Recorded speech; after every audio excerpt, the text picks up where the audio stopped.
everybody, Leighton here, and welcome back to another Let's Talk About Writing. So a little over a year ago, I wrote a blog post titled The Allure of the Shiny Thing, in which I discussed how I was struggling to write one novel because ideas for a million other novels were all vying for my attention. The phrase had been one that I'd learned from a professor at Columbia College Chicago, and at the time I was adamant that pursuing the shiny thing was the worst thing I could possibly do. However, recently I actually did give in to the shiny thing. And that's what I want to talk about today. I can say with complete honesty that I don't regret starting the project that I'm now working on. Sure, it was my shiny thing, but that doesn't mean it was a bad idea or that I shouldn't have written it.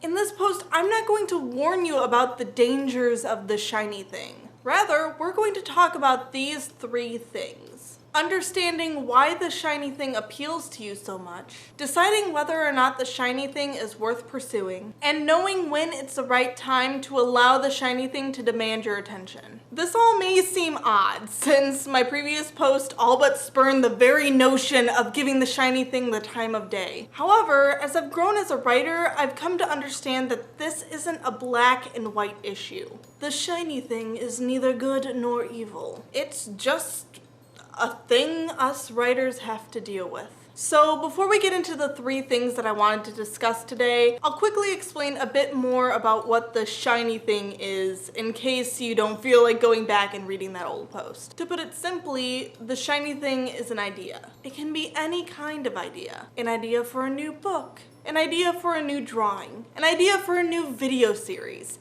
It's a shiny new idea. The catch is that usually it distracts you from whatever creative endeavor you're currently working on. Like I said earlier, for me it's usually new book ideas that distract me from my most current work in progress. These ideas just sit there and stare at me, begging to be written right now.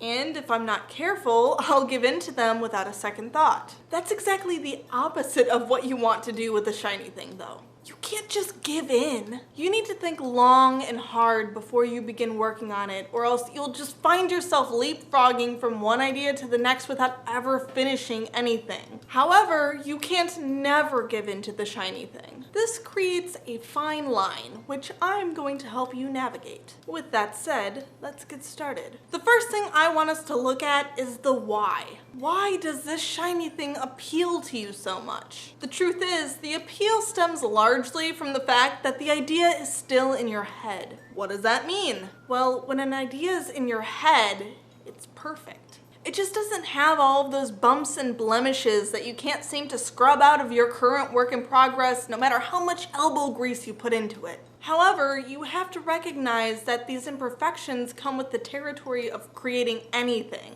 It's always going to be better in your head than what the final outcome actually is. This is unfortunately a fact of life. The next step then is deciding whether or not this shiny thing is worth pursuing. You can't look at it from the perspective of, is this idea better than the one I'm currently working on? Because there's just no way to actually know if it is or not until you write it. But like I said before, you can't just go jumping around from one idea to the next to find out which idea is better, because then you'll never finish anything. Instead, you need to look at it like this. Perfect or not, will I enjoy working on this idea? If I get it down on paper and realize that it isn't as amazing as I thought it would be, will I still be passionate enough about it to keep working on it? And trust me, this is a hard assessment to make. It'll take practice, trial and error. God only knows how many times I've misjudged my passion for a project. But Leighton, why would I work on my shiny thing at all? Shouldn't I just ignore it until I'm totally 100% finished with my current work in progress? Well,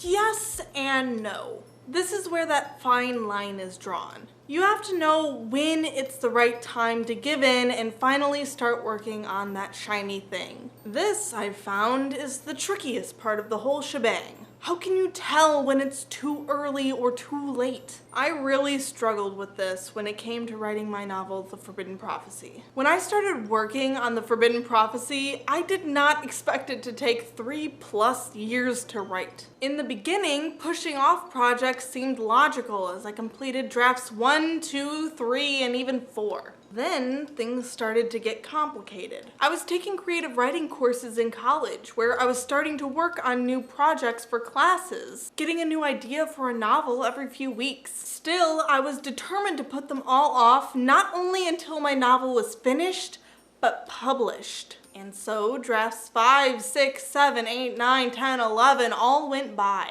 All the while, shiny things came and went, and I ignored all of them while, unbeknownst to me, I was burning myself out on the Forbidden Prophecy. Finally, I got to the point where I was super disappointed in my novel, while the piles of shiny things I'd stashed away were looking prettier and prettier every day. That was the day that I decided to shelve the Forbidden Prophecy and start working on a new novel. One of my shiny things that had been begging to be written for a long time. And what do you know? A few weeks into writing that new project, and I suddenly wanted to start revising the Forbidden Prophecy again. This is why you can't wait forever to start writing a new project. Working on one thing for so long and backlogging a ton of ideas that seem pretty and perfect can absolutely kill morale. In my case, working on one of my shiny things actually made me realize that all of my shiny ideas weren't so shiny after all. It had been so long since I'd written anything new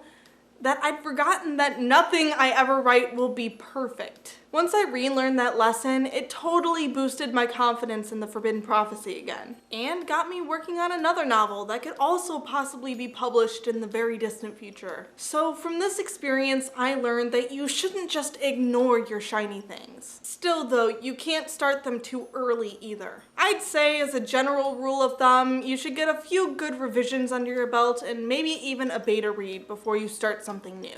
That way, you're well into the project and won't be tempted to drop it completely for your new idea. But you're not too far in that you're burning yourself out by working on one single thing for too long. Of course, only you really know what will work best for you, so try different things and see what clicks. Maybe starting something new after the first draft works wonders for you. Or maybe you have to have been working on your project for a certain number of years before you can start something new. No matter what your style is though, just remember, the shiny thing can be a blessing or a curse.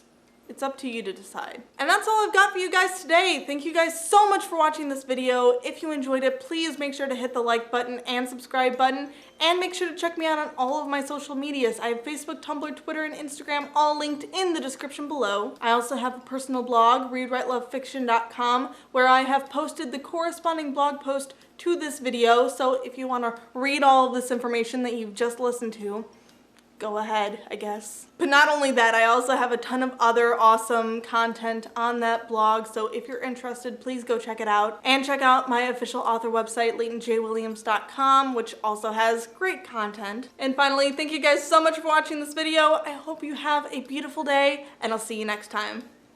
Bye!